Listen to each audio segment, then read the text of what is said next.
In 1940, Donald Kingaby was a sergeant in the Royal Air Force Volunteer Reserve and a fighter pilot in a Spitfire. Today, he writes technical manuals. He lives with his wife and 3 children in London. After the fall of France, I thought we were in for trouble, big trouble, that Winston Churchill's spirit had its effect on all of us. We knew that we were going to carry on, that we would fight hard, and that somehow we would win.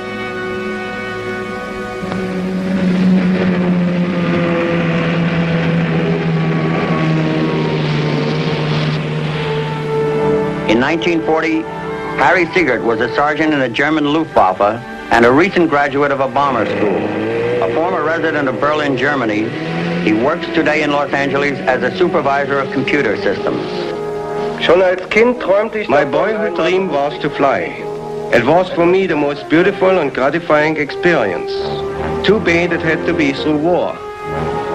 By the time the war ended, my wounds made flying for me impossible forever. Now I get a feeling of speed and excitement from my boat. In the skies over war-torn Britain, the lives of Sergeants Kingaby and Siegert will cross. 2 fighting men, 1 British, 1 German, relive that moment in history.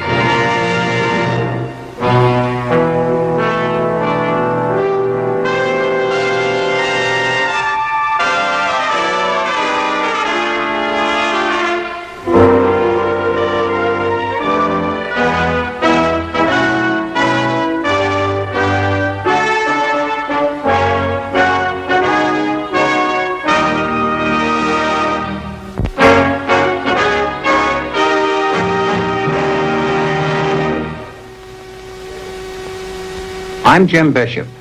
In the summer of 1940, Adolf Hitler has Europe under his heel. He turns to Great Britain. The English stand alone. The German government makes it clear that surrender terms will not be harsh. But Churchill replies that the British will fight on the beaches, in the villages, and in the fields. Hitler orders his chiefs of staff to complete work on Operation Sea Lion, a detailed plan for the invasion of England. The Battle of Britain has begun.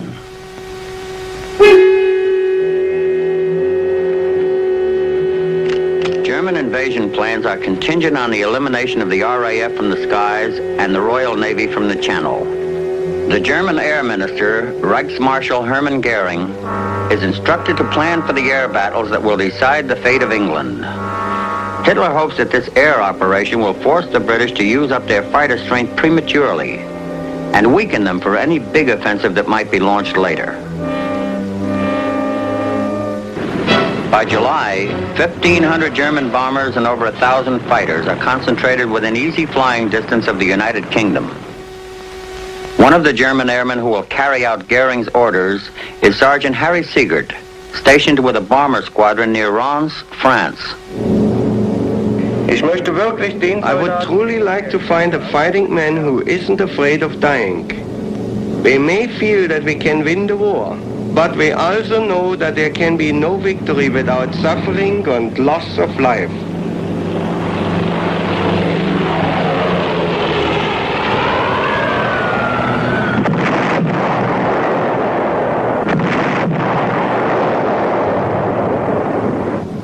The situation for the British at this moment might well seem hopeless. The first line of defense are the Hurricanes and Spitfires under the command of Air Chief Marshal Sir Hugh Dowding. One airman of the handful his country depends upon is Sergeant Donald Kingaby. He is based with the 266th Squadron at Wittering, Tangmere, and Hornchurch. When I'm flying, I carry a mascot. It's a rabbit's foot. I've had that rabbit's foot with me on every sortie I've flown so far. It is difficult to say how one reacts to the death of a close friend. Certainly one becomes more bitter towards the enemy and more determined to see the thing through, but I try not to let it affect my feelings for long.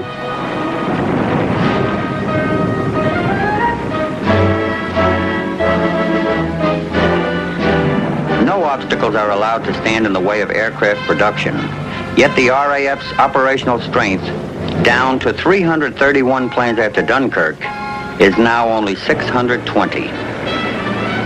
The RAF's operational strength is increased by a chain of radar stations around the coast. But in other ways as well, Britain is preparing for the inevitable conflict.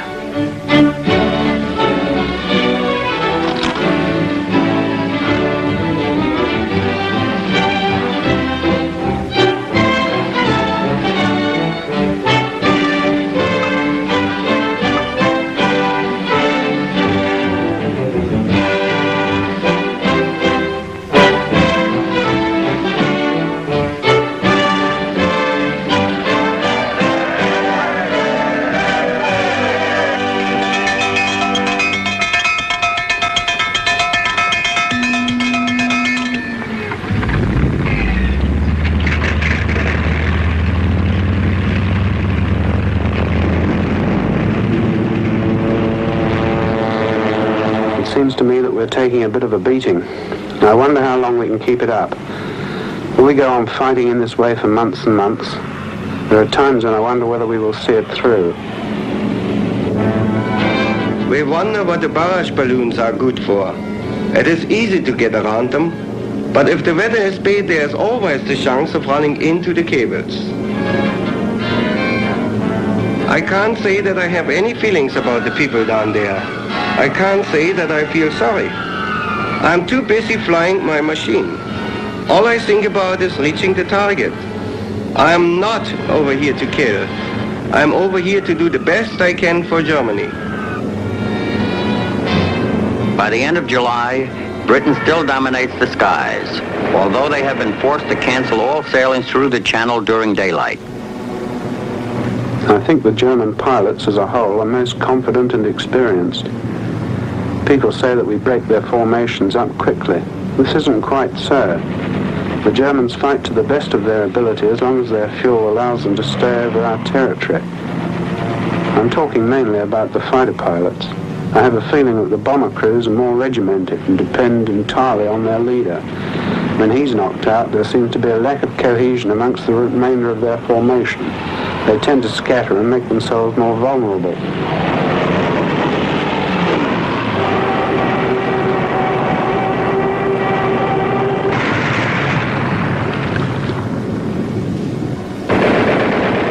We don't underestimate the English pilot. He is well trained and has a lot of fighting spirit. But I think our flying ability really surprises them. Craft often weave into eerie, intriguing patterns. If we can, we fly just below the height at which they form so that we won't betray our position to the enemy. Our only defense against the enemy fighter plane are our 3 machine guns. They aim for the cockpit and wings, hoping to set the plane on fire. In a dogfight, it's the devil of a job to control your own excitement and apprehension so that you think and fly correctly. You don't think much about the chap in the other plane. You weave, twist and turn to guard your own tail and wonder how long you dare fly straight and steady enough to shoot your target down. You can lose a lot of weight in a dogfight in a very short time. By August, Goering estimates that he needs only 4 days to put the English fighter planes out of action. He begins the preparation of Adlertag, or the Eagle attack, an operation intended as the knockout blow to the RAF. It is decided that the attack will commence on August 13th. For the first time in history, a great campaign is going to be fought and decided in the air.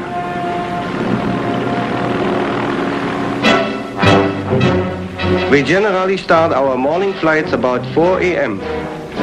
By the time we have breakfast, the planes have been serviced. We wonder if today we will have fighter escort and how long they will stay with us.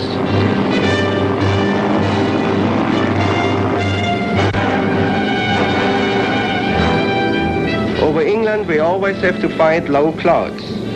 We do a lot of instrument flying.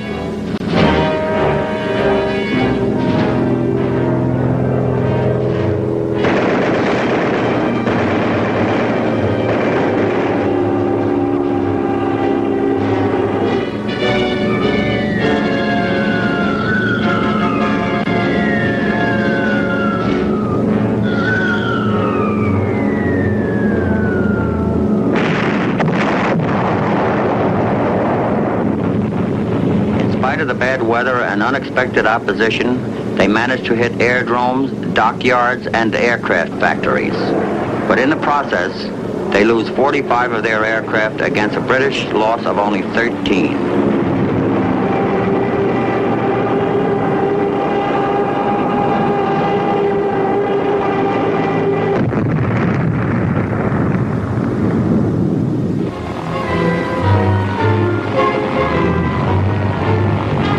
2 days later, on August 15th, Goering again puts his squadrons in the air. He hopes that the heavy fighting of the 13th has so severely depleted the RAF that gaps will be left in their defenses.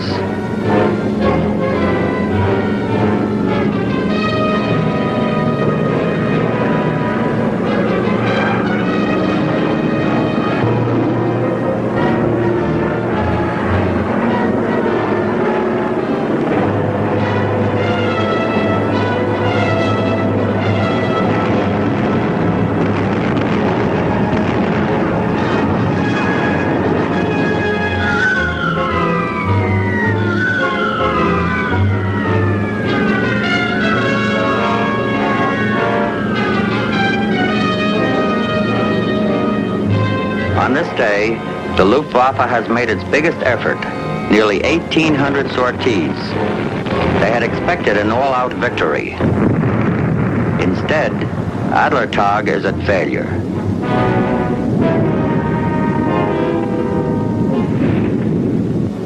After a brief lull due to bad weather, the Luftwaffe again attacks with renewed vigor.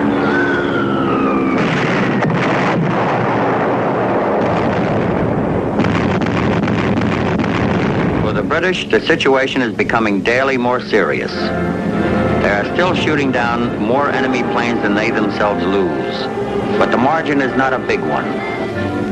They have now come to a point where the loss of a single plane, the death or wounding of one pilot, represents an important setback. In London and throughout all of England, the outcome of each day's battle is awaited with intense concern. The Germans continue to hammer away at the sector stations, the nerve centers of the RAF command. The repair and maintenance squadrons do their best with the overused aircraft, but it is the loss in pilots that is irreparable. Fighter command strength had stood at 1,400 pilots at the end of July. 3 weeks later, it has fallen to 1,000. Slowly, the pilot forces are being bled to death.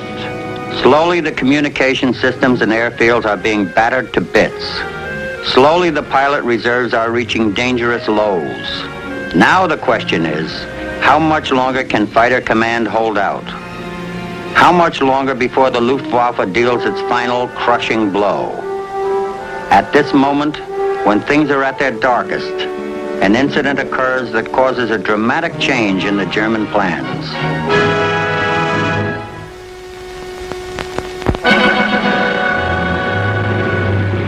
At the moment when the fortunes of war seem to be tilting slowly but inexorably in favor of the Germans, something happens which sets off a train of events that alters the whole course of the war. On August 24th, 200 German bombers are sent to attack targets in widely separated parts of England and Wales.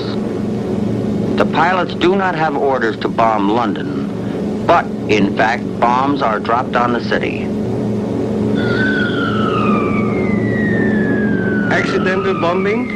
Of course, anything is possible. But I do not think that any pilot in the German Air Force would do such a thing. Considering our military discipline, I can't believe it. Whether this bombing is due to faulty navigation, inexperience, or irresponsibility is not known. But the fact remains, London has been bombed. British bombers are immediately ordered on a retaliatory raid to bomb Berlin the following night. The effect of this raid on Hitler is out of all proportion to the damage done. He has boasted that bombs would never be dropped on Berlin. In a speech on September 4th, he swears devastating reprisals. If they attack our cities, we will rub their cities from the map. Thus, the Luftwaffe is obliged to switch the offensive from the RAF to the city of London. Hitler believes that a prolonged bombing of London will cause panic and mass hysteria among the population. But the result is that attacks are lifted from the airfields and sector stations at a crucial moment. In this breathing space, the RAF is able to repair the damage done on their facilities and equipment, and to take the pressure off their fighter pilots. One more week of attacks might have led to disaster. Now there is time for the RAF to reconsolidate its forces.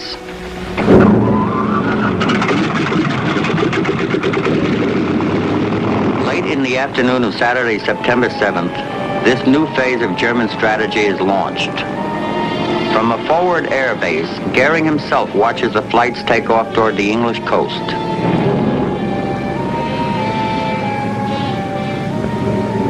It is a time chosen to catch the English workers on their way home.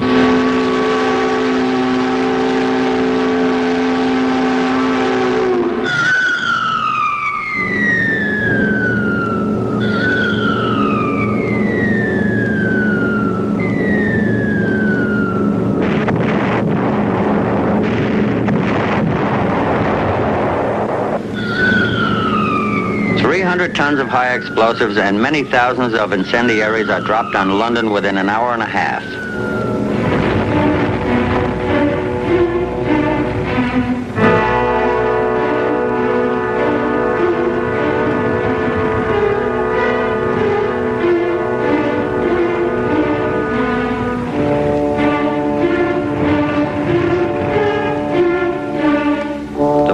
Started in this raid cannot be put out before more bombers arrive later that night with another load.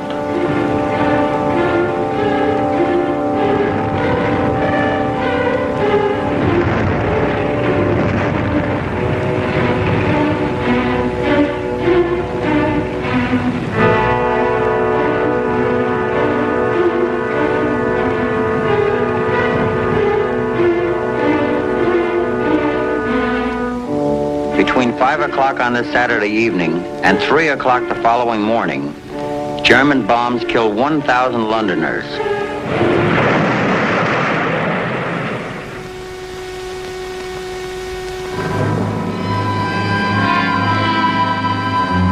Goering is prompted to announce on the German radio, "This is an historic hour. Our Air Force has delivered its thrust right into the enemy's heart." It is true. London's heart has been damaged, but it has not stopped beating. It is felt that because of the size of this raid, the German invasion is imminent. Still, the first requirement for a successful invasion has not been met. Fighter command has not been defeated. Hitler decides to await the outcome of the next few days.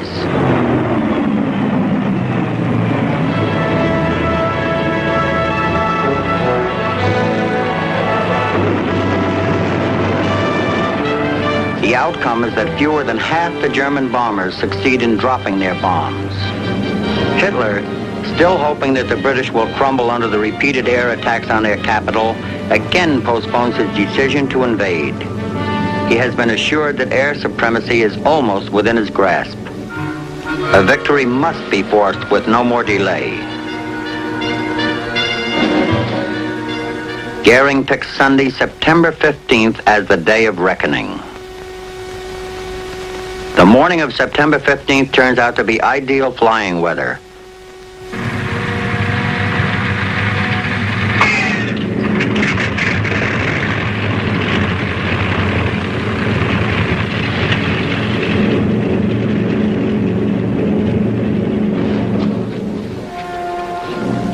At about 10:30 a.m., the radar warning system picks up enemy planes gathering over the French coast.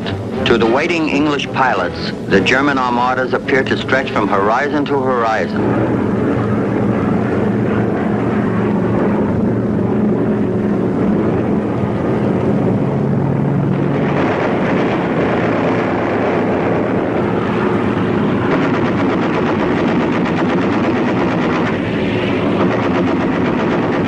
After the first attack by the British planes, the mighty formations begin to lose cohesion.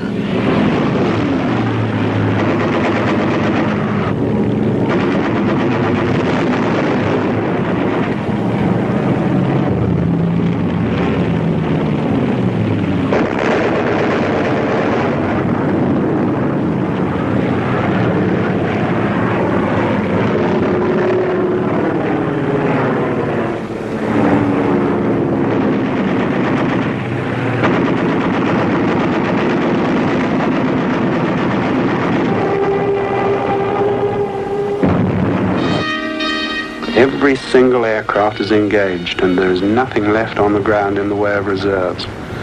But the Luftwaffe is taking a beating. They aren't getting away scot-free. We keep on firing as the fighters close in. We shoot back with everything we have.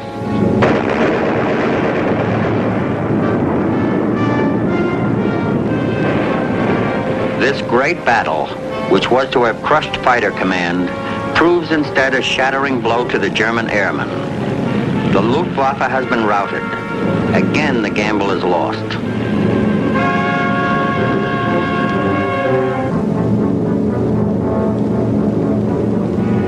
On September 17th, Hitler postpones Operation Sea Lion until further notice.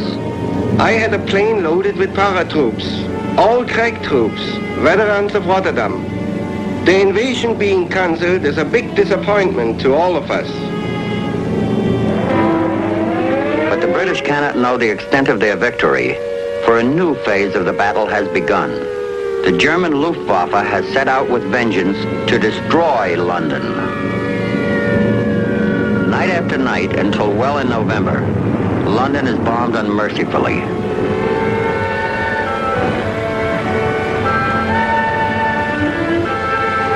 After 57 days of consecutive bombardment, London proves she can take it.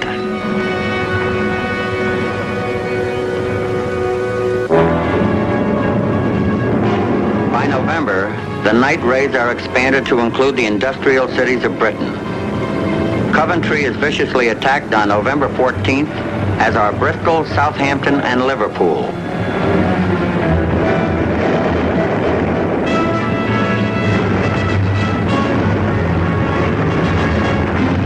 We are hit.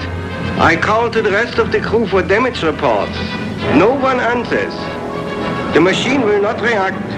It's hard to fly.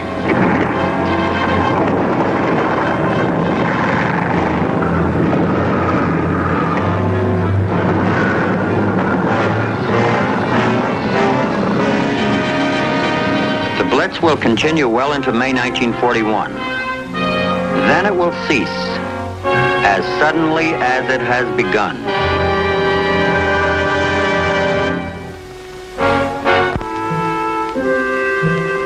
Sergeant Harry Siegert, after being hit over Coventry, is shot down by a Spitfire over the Channel. He will spend many weeks in a German hospital. Later, he fights at Stalingrad and the Battle of the Bulge, and is captured by the Russians in 1945. Sergeant Donald Kingaby pilots numerous missions for the Royal Air Force and is credited with 23 enemy aircraft brought down. During the Battle of Britain, the Luftwaffe lost over 2,300 aircraft. The British lost 600 fighters. The citizens of Britain paid an even greater price.